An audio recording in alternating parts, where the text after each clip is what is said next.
Okay, we actually paused the video for a second because I had to trace out the line. We have the two special adapters that I added in here for you.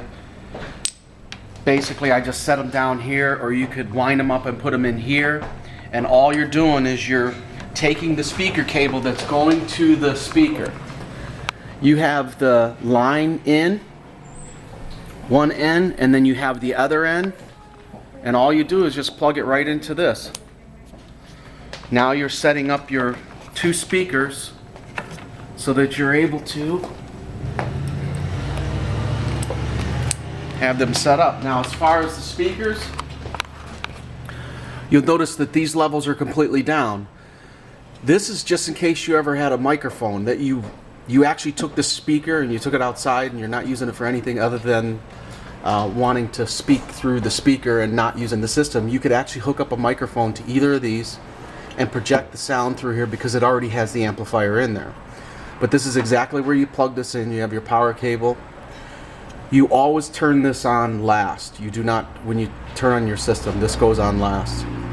You'll notice it has the bass, treble, then it has two volume levels. Apparently these two volume levels will control this entire cabinet. You'll notice that I have it lower because of the amount of hiss that comes through the speaker. But you could always, if you're in a really loud room and you're playing the music and want to get more power out of it, just go ahead and jack that all the way down. Okay. Now we'll go back over here. As far as looking down through here, you'll see that I have the different cables. Once again, these two right here I set up for your wireless mics. It's actually an adapter and it plugs right in. But you won't be messing with any of this stuff. It's just more so you have an idea of where it goes. But there really isn't much as far as hookup back here. You have your left and right CD player. This piece plugs into here and then plugs on the top piece up there for the other part of the CD player as far as the connection goes. And then of course you have your red and white, which is in the ML. It's just the 2-channel for the audio, and it all comes up the way I set it up.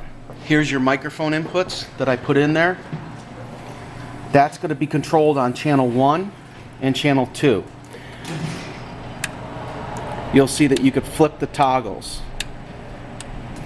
You'll have channel 2, 3, and 4 with all your RCAs, including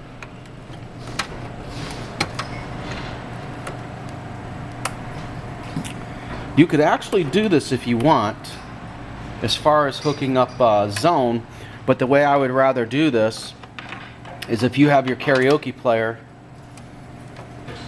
this right here is a laptop cable. Whether you have an iPod, laptop, or anything, you're able to utilize it. This is just going to sit in here, but whenever you want to use it, you just plug it up. And what you're going to do is you're basically going to toggle between line 5 and line 6. Line 6 is for your karaoke player. That's dedicated for that. And then if you want to use the iPod or whatever, just flip over to this one. It's just a matter of remembering it. And then of course, like I said, you have channel 3. That's dedicated to line 4. And this is dedicated to line 2. So channel 2 and 3 is actually dedicated to left and right for the CD player. Now when you do karaoke, you're not going to use the CD player, so that's when you flip this over to mic. So you have your two wireless mics here. You could plug up a corded mic right here. Basically just a DJ mic if you wanted an extra microphone. This will always stay on mic. There's no line hooked up to this, although you could hook up a line at a later point if you wanted to. Now coming back here, again, that's pretty much the setup and so forth. And of course when you pack it up, it's going to be the reverse of it, but you should have this set up all the time. You have the drive. You notice I have it laying down. As long as you don't drop this, you could have it laying down. You could set it next to it. You could set it inside the case. Doesn't matter where it goes. Okay, now we're going to go on to the second video.